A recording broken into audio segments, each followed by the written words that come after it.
This hall loves him, but now it's time to talk to the country. Yeah. Thank you. Thank you.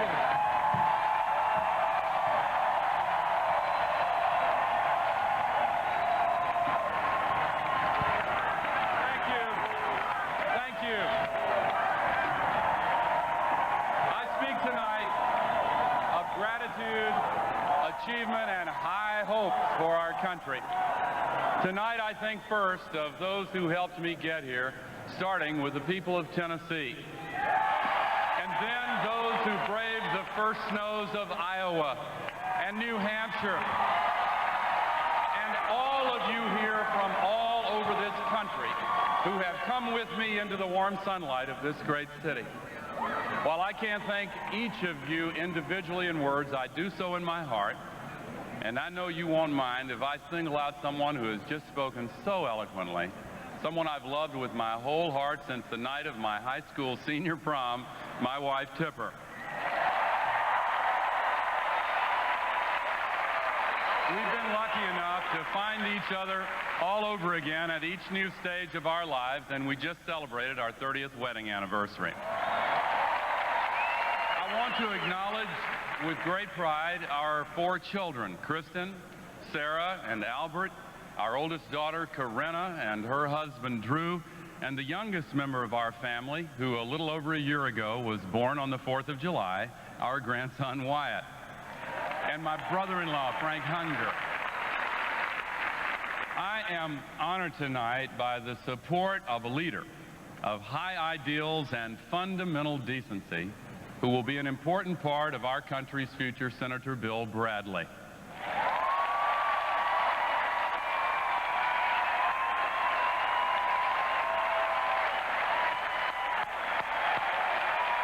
Thank you, Bill. Thank you, Bill, for your focus on campaign finance reform and civil rights and ending child poverty. There's someone else who will shape that future, a leader of character and courage, a defender of the environment and working families, the next Vice President of the United States of America, Joe Lieberman.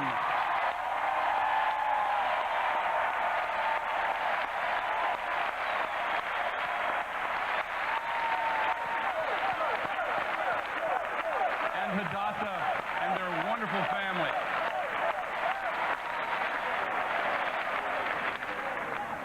I picked Joe for one simple reason. He's the best person for the job.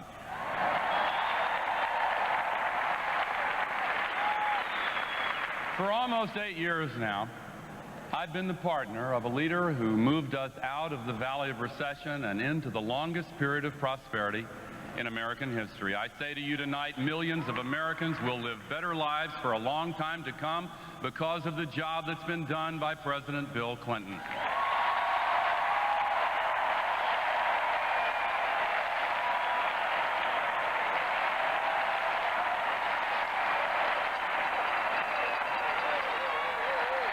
Instead of the biggest deficits in history, we now have the biggest surpluses, the highest home ownership ever, the lowest inflation in a generation, and instead of losing jobs, we now have 22 million good new jobs, higher family income. Above all, our success comes from you, the people who have worked hard for your families. But let's not forget that a few years ago, you were also working hard. But your hard work then was undone by a government that didn't work, didn't put people first, and wasn't on your side. Together, we changed things to help unleash your potential and unleash innovation and investment in the private sector, the engine that drives our economic growth. And our progress on the economy is a good chapter in our history.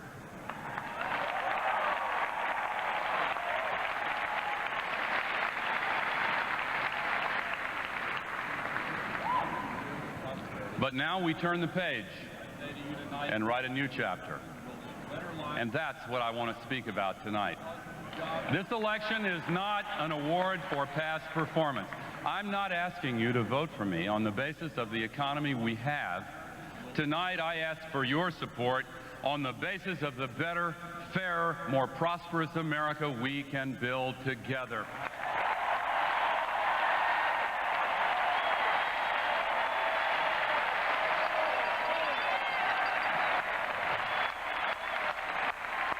Together, let's make sure that our prosperity enriches not just a few, but all working families.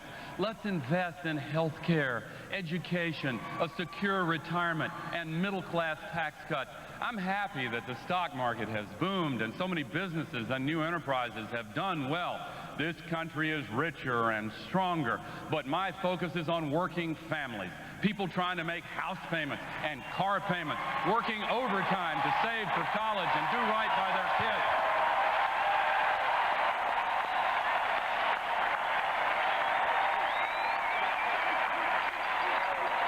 Whether you're in a suburb or an inner city, whether you raise crops or drive hogs and cattle on a farm, drive a big rig on the interstate, or drive e-commerce on the internet, whether you're starting out to raise your own family or getting ready to retire after a lifetime of hard work, so often powerful forces and powerful interests stand in your way, and the odds seem stacked against you, even as you do what's right for you and your family.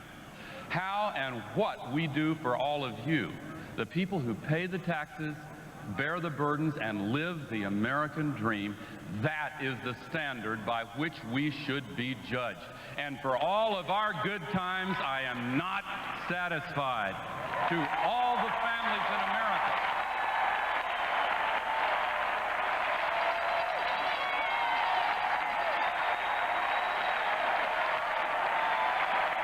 to all the families in America who have to struggle to afford the right education and the skyrocketing cost of prescription drugs, I want you to know this: I've taken on the powerful forces, and as president, I'll stand up to them, and I'll stand up for you.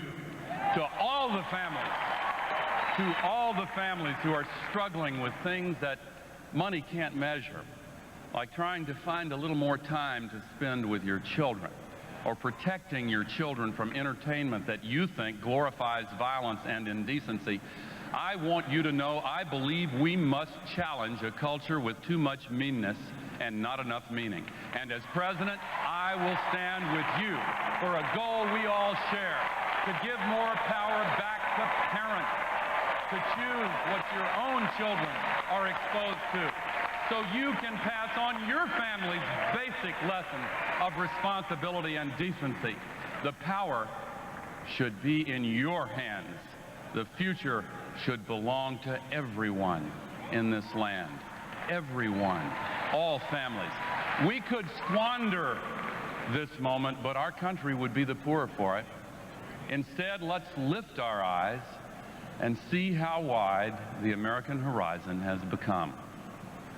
We're entering a new time. We're electing a new president. And I stand here tonight as my own man. And I want you to know me for who I truly am.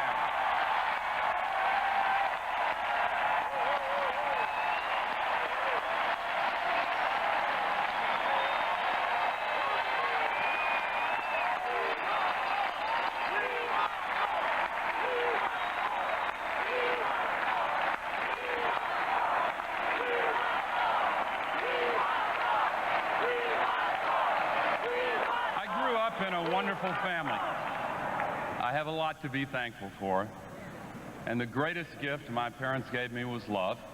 When I was a child, it never once occurred to me that the foundation upon which my security depended would ever shake. And of all the lessons my parents taught me, the most powerful one was unspoken: the way they loved one another. My father respected my mother as an equal, if not more. She was his best friend, and in many ways his conscience. And I learned from them the value of a true, loving partnership that lasts for life. They simply couldn't imagine being without each other. And for 61 years, they were by each other's side. My parents taught me that the real values in life aren't material, but spiritual. They include faith and family, duty and honor, and trying to make the world a better place. I finished college at a time when all that seemed to be in doubt, and our nation's spirit was being depleted. We saw the assassination of our best leaders, appeals to racial backlash, and the first warning signs of Watergate. I remember the conversations I had with Tipper back then. and the doubts we had about the Vietnam War. But I enlisted in the Army because I knew if I didn't go, someone else in the small town of Carthage, Tennessee, would have to go in my place. I was an Army reporter in Vietnam. When I was there, I didn't do the most or run the gravest danger, but I was proud to wear my country's uniform.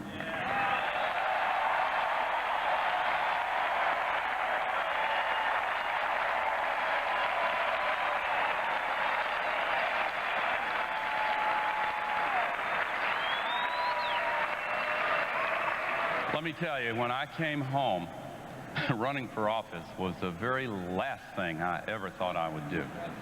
I studied religion at Vanderbilt and worked nights as a police reporter at the Nashville Tennessean. And I saw more of what could go wrong in America, not only on the police beat, but as an investigative reporter covering local government. I also saw so much of what could go right. Citizens lifting up local communities, family by family, block by block, neighborhood by neighborhood, in churches and charities, on school boards and city councils. And then Tipper and I started our own family. And when our first daughter, Corinna, was born, I began to see the future through a fresh set of eyes. I know a lot of you have had that feeling too.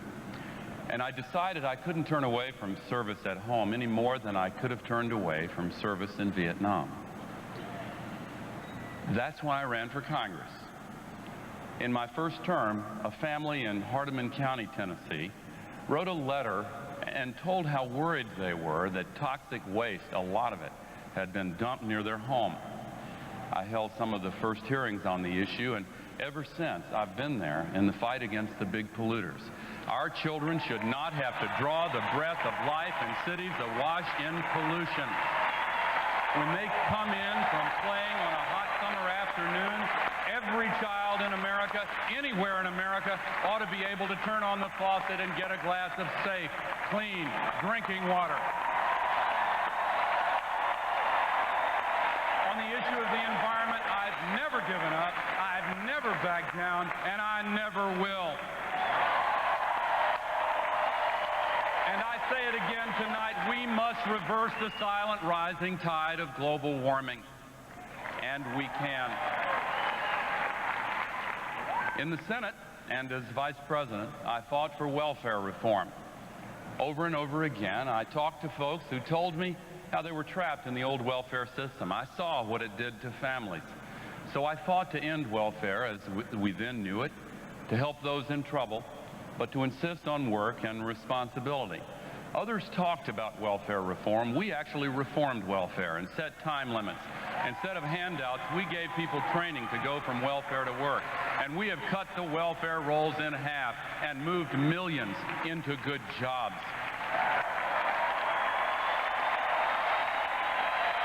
And it's helped lift them up. For almost 25 years now, I've been fighting for people. And for all that time, I've been listening to people, holding open meetings in the places where they live and work. And you know what? I've learned a lot. And if I'm your president, I'm going to keep on having open meetings all over this country. I'm going to go out to you, the people, because I want to stay in touch with your hopes, with the quiet, everyday heroism of working families.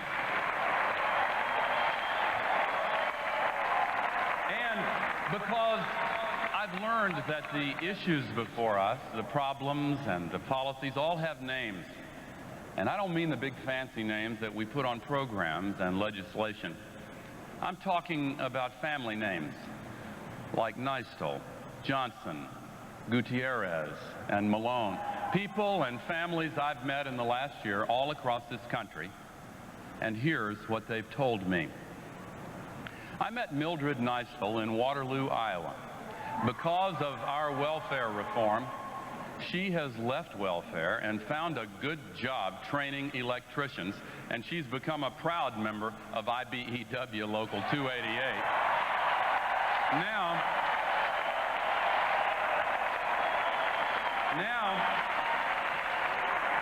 she dreams of sending her daughter Irene to college. Mildred Nystol is here with us tonight, and I say to her, I I will fight for a targeted, affordable tax cut to help working families save and pay for college.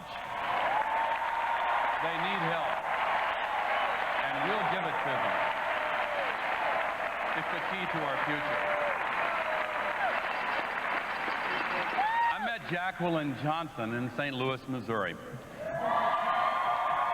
She worked for 35 years as a medical assistant, caring for others. Now she's 72 years old and needs prescription medicines to care for herself. She spends over half of her Social Security check, her only source of income, on her pills. So she either skips meals or shops for bargains at a wholesale food store and buys macaroni and cheese dinners in bulk and then has them at every meal. I invited her here tonight, and Mrs. Johnson, I promise you once again, I will fight for a prescription drug benefit for all seniors under Medicare.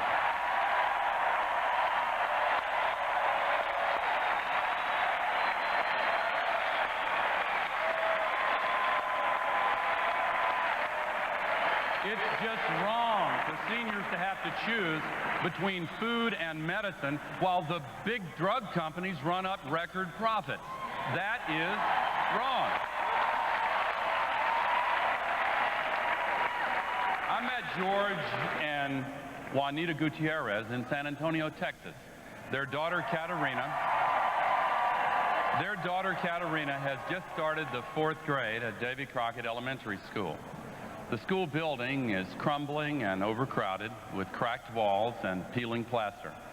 Trailers cover the playground where the kids used to spend recess.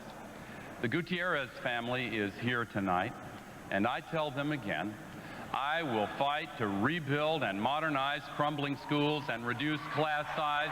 We need to put safety, discipline, and character first in every classroom.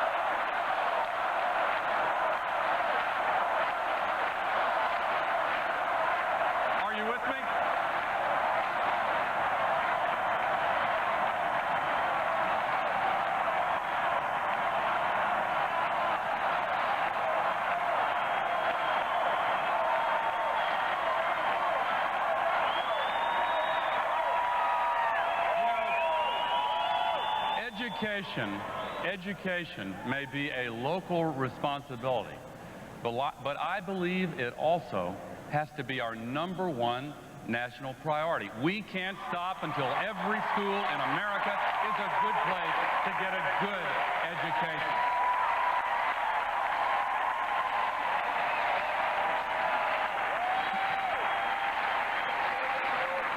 And I will never forget a little boy named Ian Malone who suffered from a medical mistake during childbirth and needs full-time nursing care for several years.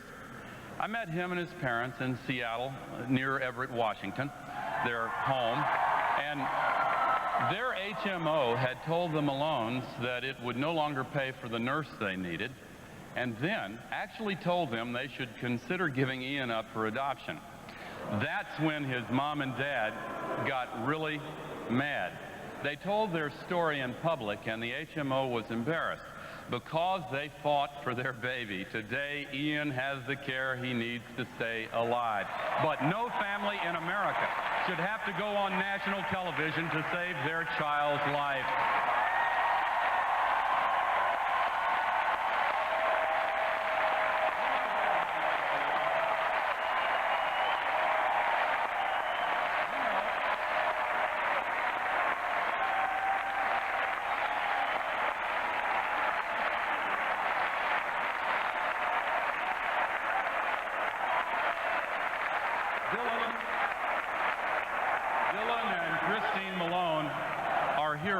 Tonight, Ian's here too, and I say to them and to all the families of America, I will fight for a real enforceable Patients' Bill of Rights.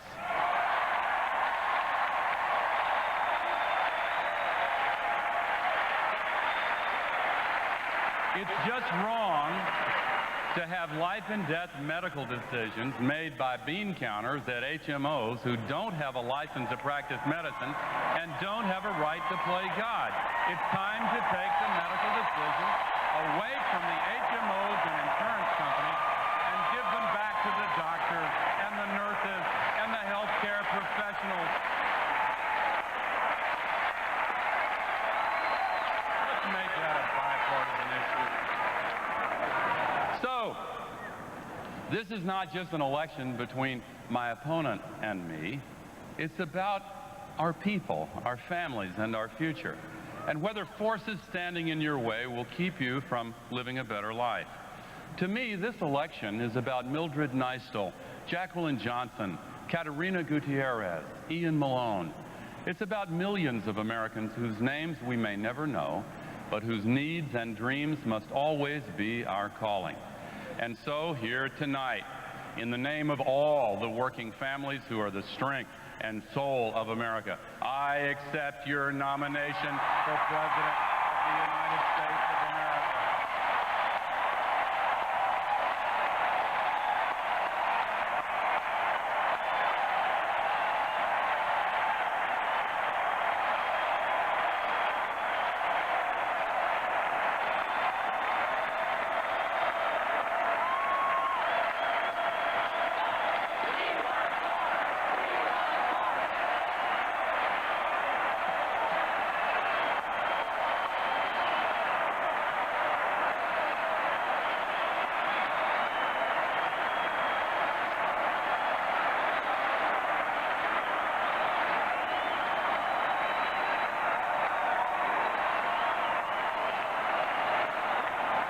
I'm here to talk seriously about the issues.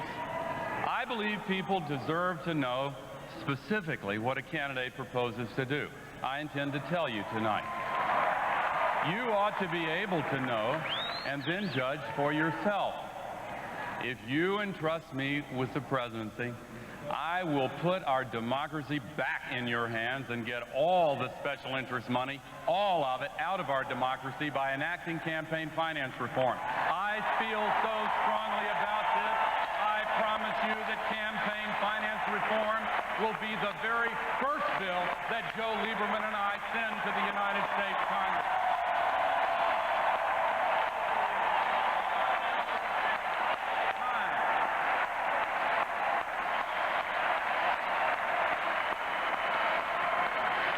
Let others try to restore the old guard. We come to this convention as the change we wish to see in America. And what are those changes? At a time when most Americans will live to know even their great-grandchildren, we will save and strengthen Social Security and Medicare, not only for this generation, but for generations to come. At a time of almost unimaginable medical breakthroughs, we will fight for affordable health care for all, so patients and ordinary people are not left powerless and broke. We will move toward universal health coverage, step by step, starting with all children. Let's get all children covered by 2004.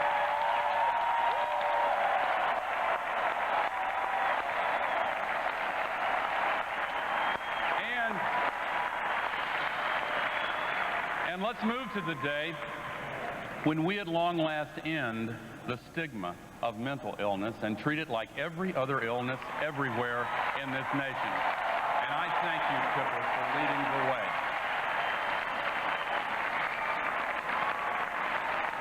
Within the next few years, scientists will identify the genes that cause every type of cancer. We need a national commitment equal to the promise of this unequaled moment. So we will double the federal investment in medical research. We will find new medicines and new cures, not just for cancer, but for everything from diabetes to HIV/AIDS.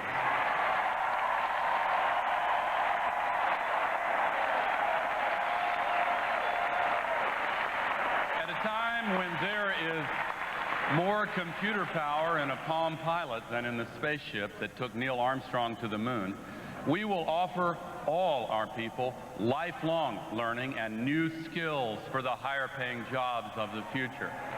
At a time when the amount of human knowledge is doubling every 5 years, and science and technology are advancing so rapidly, we will do bold things to make our schools the best in the world.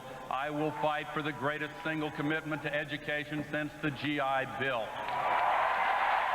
for revolutionary improvements in our schools, for higher standards and more accountability, to put fully qualified teachers in every classroom, test all new teachers, and give teachers the training and professional development they deserve.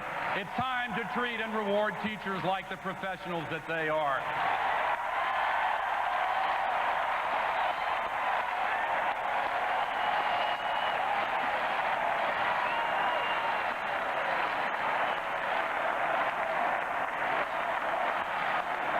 It's not just about more money.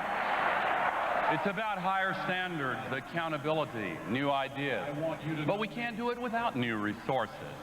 And that's why I will invest far more in our schools. In the long run, a second-class education always costs more than a first-class education.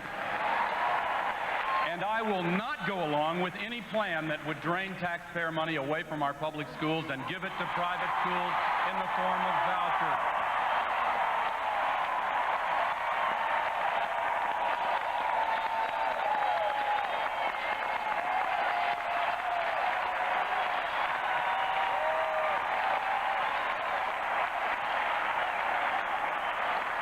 This nation was a pioneer of universal public education. Now, let's set a specific new goal for the first decade of the 21st century. High-quality, universal preschool available to every child in every family all across this nation. And let's give middle-class families help in paying for college with tax-free college savings, and by making most college tuition tax-deductible. Open the doors of learning to all.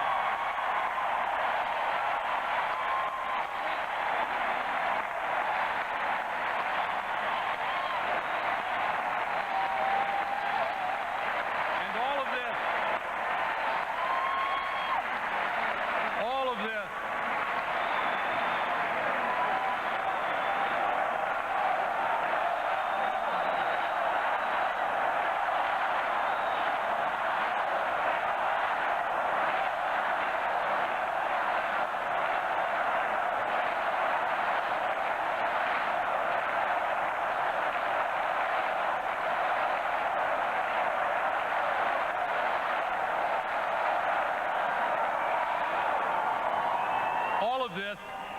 All of this is the change we wish to see in America.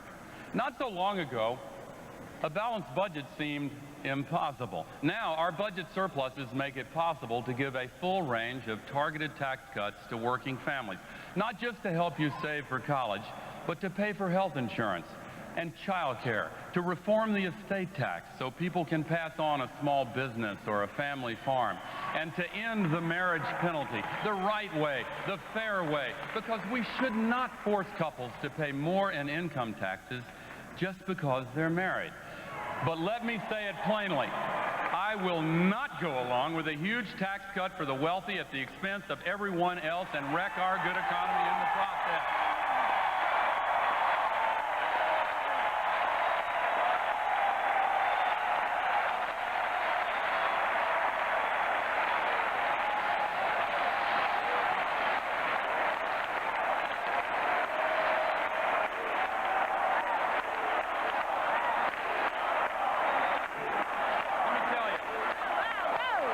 Under the tax plan the other side has proposed, for every $10 that goes to the wealthiest 1%, middle-class families would get 1 dime, and lower-income families would get 1 penny.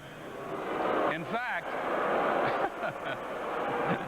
fact, if you add it up, the average family would get about enough money to buy 1 extra Diet Coke a week. About... It's not nothing, about 62 cents in change, but let me tell you, that's not the kind of change I'm working for.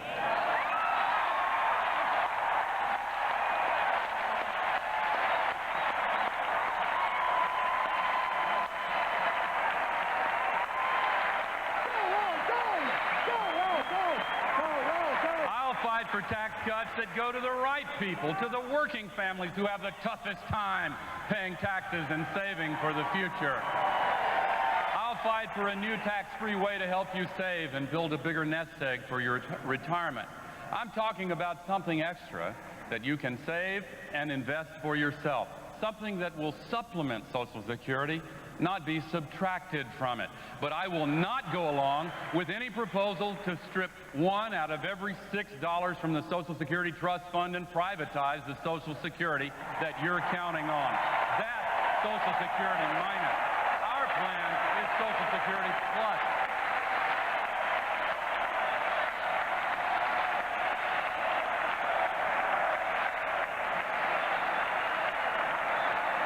We will balance the budget every year and dedicate the budget surplus first to saving Social Security. In the next 4 years, we will pay off all the national debt this nation accumulated in our first 200 years.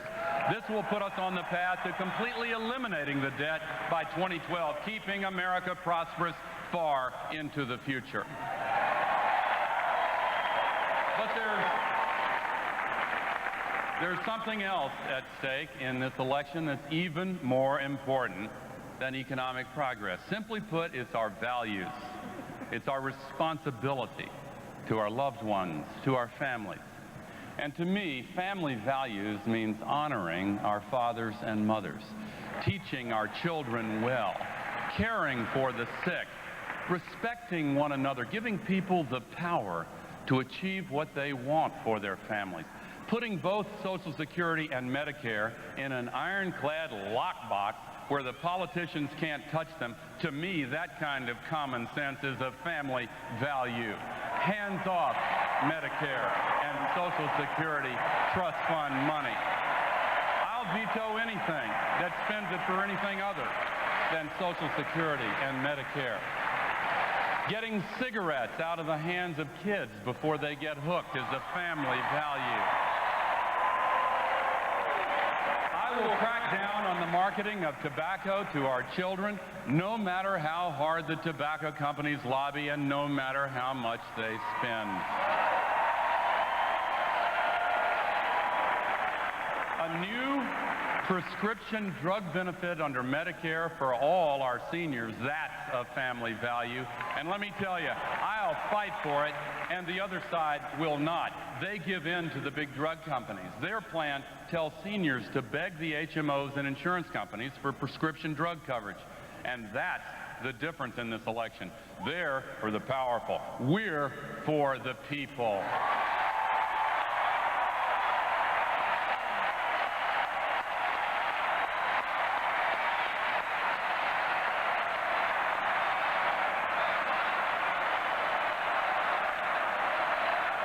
Judge for yourself. Look at the agendas. Look at the facts.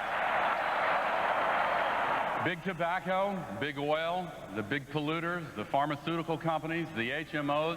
Sometimes you have to be willing to stand up and say no so families can have a better life. I know one thing about the job of the president. It is the only job in the Constitution that is charged with the responsibility of fighting for all the people, not just the people of one state or one district, not just the wealthy or the powerful, all the people, especially those who need a voice, those who need a champion, those who need to be lifted up so they are never left behind. So if I say to you tonight, if you entrust me with the presidency, I will fight for you.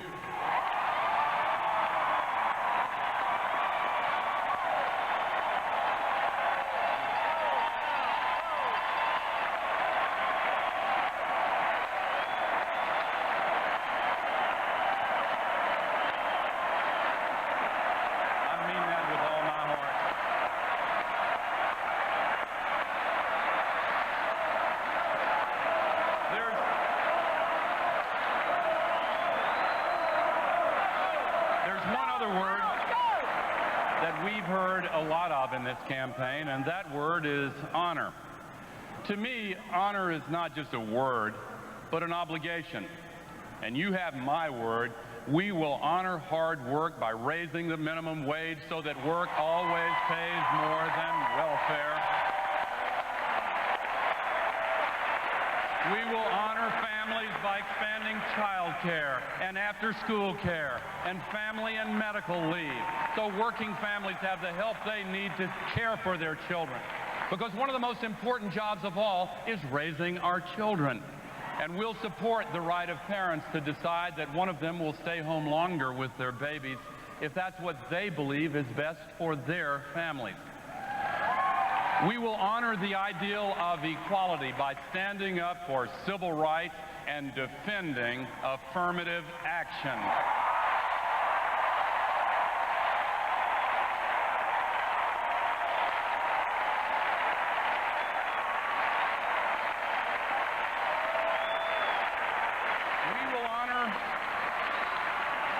We will honor equal rights, and we will fight for an equal day's pay for an equal day's work.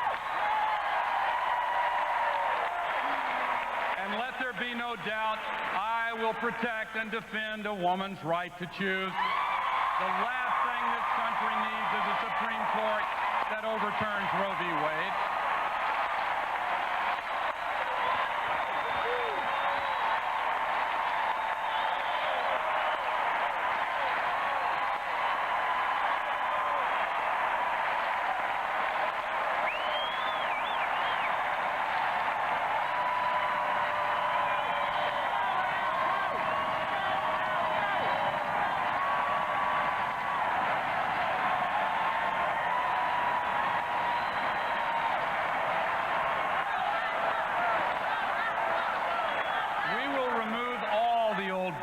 So that those who are called disabled can develop all their abilities. And we will also widen the circle of opportunity for all Americans, and we will vigorously enforce all our civil rights laws with the budgets and personnel that are necessary. And hear me well, we will pass the Employment Non-Discrimination Act.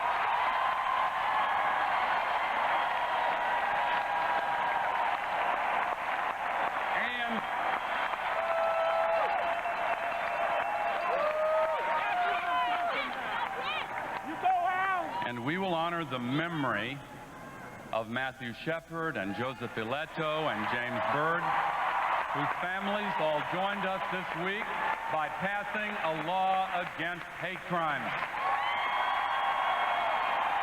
They are different.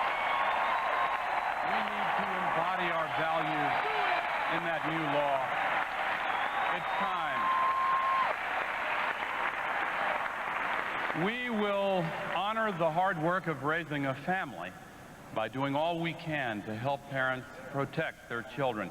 Parents deserve the simple security of knowing that their children are safe, whether they're walking down the street, surfing the World Wide Web, or sitting behind a desk in school.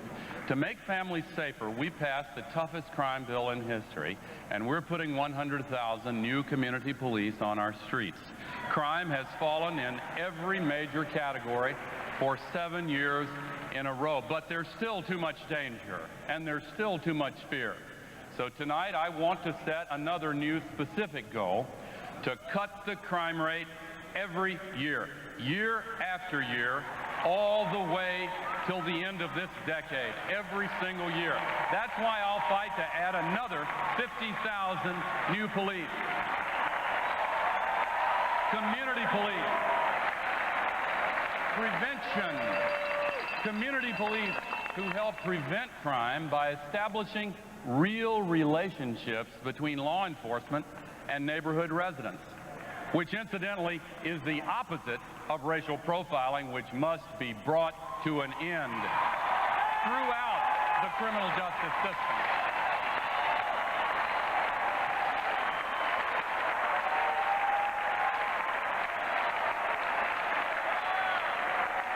And community policing and prevention is one of the keys. I will fight for a crime victims' Bill of Rights, including a constitutional amendment to make sure that victims and not just criminals are guaranteed rights in our justice system. I'll fight to toughen penalties on those who misuse the internet to prey on our children and violate our privacy. And I'll fight to make every school in this nation drug-free and gun-free.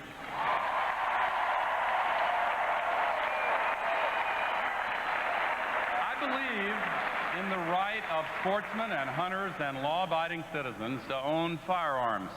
But I want mandatory background checks to keep guns away from criminals and mandatory child safety locks to protect our children.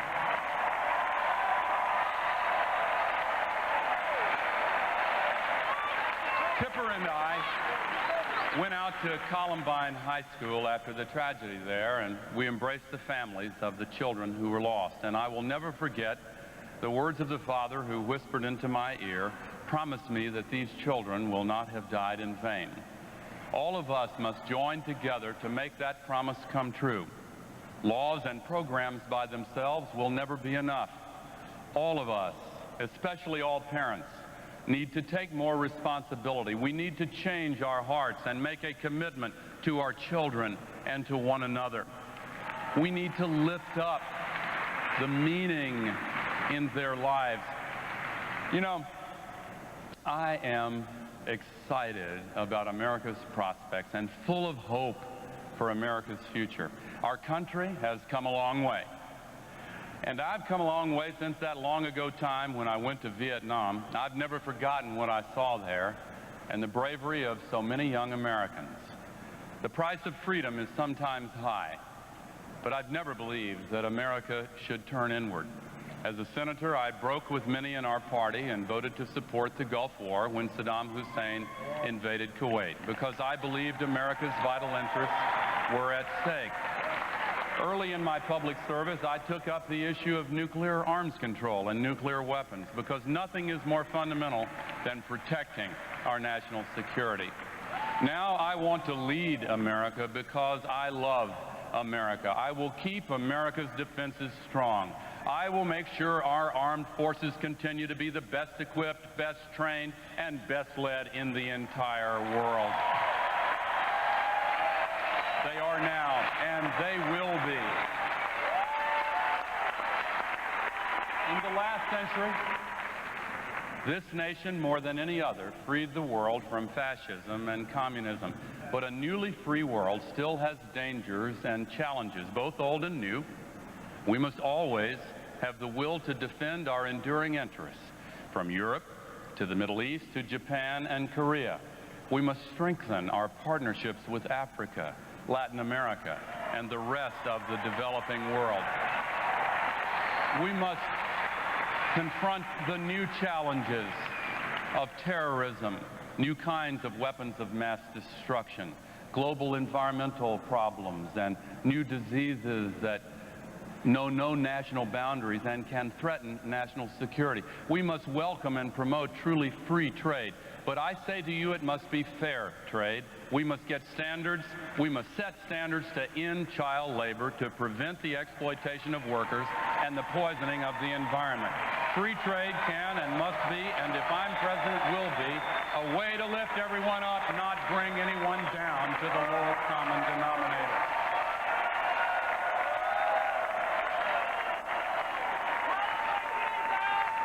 So those are the issues, and that's where I stand.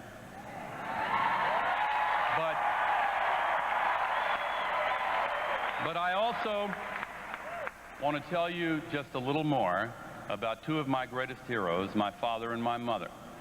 They did give me a good life, but like so many in America, they started out with almost nothing. My father grew up in a small community named Possum Hollow in Middle Tennessee. When he was just 18, he went to work as a teacher in a one-room school. Then the Great Depression came along and taught him a lesson that couldn't be found in any classroom.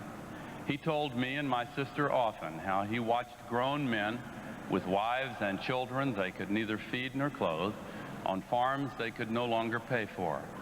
My father didn't know whether he could help those families, but he believed he had to try. And never in the years to come, in Congress and in the United States Senate, did he lose sight of the reason he entered public service: to fight for the people, not the powerful.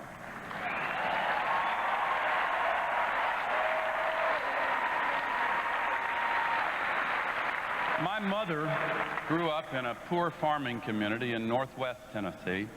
Her family ran a small country store in Cold Corner, a store that went bust during the Great Depression. She worked her way through college. Then she got a room in Nashville at the YWCA and waited tables at an all-night coffee shop for 25-cent tips. She then went on to become one of the first women in history to graduate from Vanderbilt Law School. As Tipper told you, we lost my dad a year and a half ago, but we're so lucky that my mother, Pauline, continues to be part of our lives every single day. She is here tonight.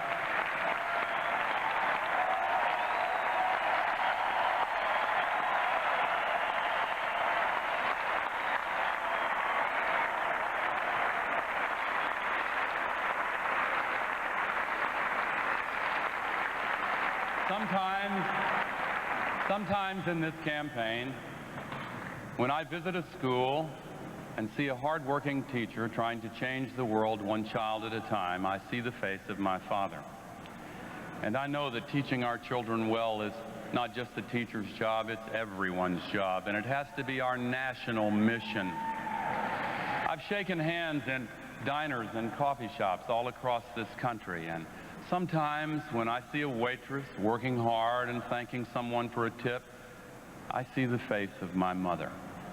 And I know for that waitress carrying trays or a construction worker in the winter cold, I will never agree to raise the retirement age to 70 or threaten the promise of Social Security. It's just not fair to them, and I won't do it. I say to you tonight, we've got to win this election because every hard-working American family deserves to open the door to their dreams.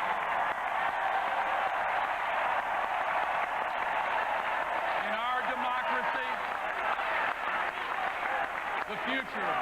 democracy, the future is not something that just happens to us. It's something that we make for ourselves together. So to the young people watching tonight, I say this is your time to make new the life of our world. We need your help to rekindle the spirit of America. Believe in our country. We believe in you. And I ask all of you, my fellow citizens from this city, that marked both the end of America's journey westward and the beginning of the new frontier, let us set out on a new journey to the best America, a new journey on which we advance not by the turning of wheels, but by the turning of our minds, the reach of our vision, the daring grace of the human spirit. Yes, we have our problems, but the United States of America is the best country ever created and still, as ever, the hope of humankind. Yes, we're all imperfect, but as Americans, we share in the privilege and challenge of building a more perfect union. I know my own imperfections. For example, I know that sometimes people say I'm too serious, that I talk too much substance in policy. Maybe I've done that tonight. But the presidency is more than a popularity contest. It's a day-by-day fight for people. Sometimes you have to choose to do what's difficult or unpopular. Sometimes you have to be willing to spend your popularity in order to pick the hard right over the easy wrong.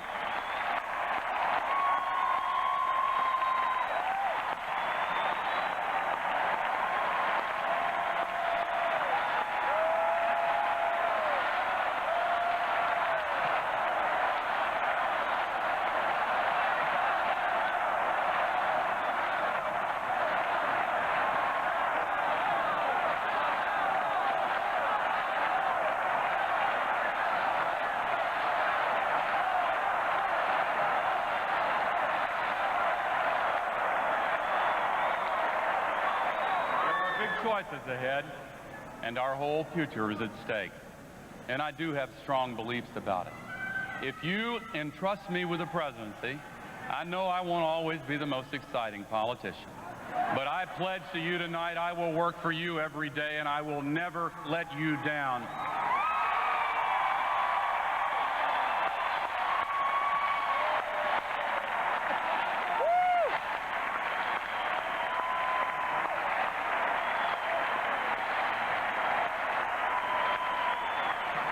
we allow ourselves to believe without reservation that we can do what's right and be the better for it, then the best America will be our America. In this city of angels, we can summon the better angels of our nature. Do not rest where we are or retreat.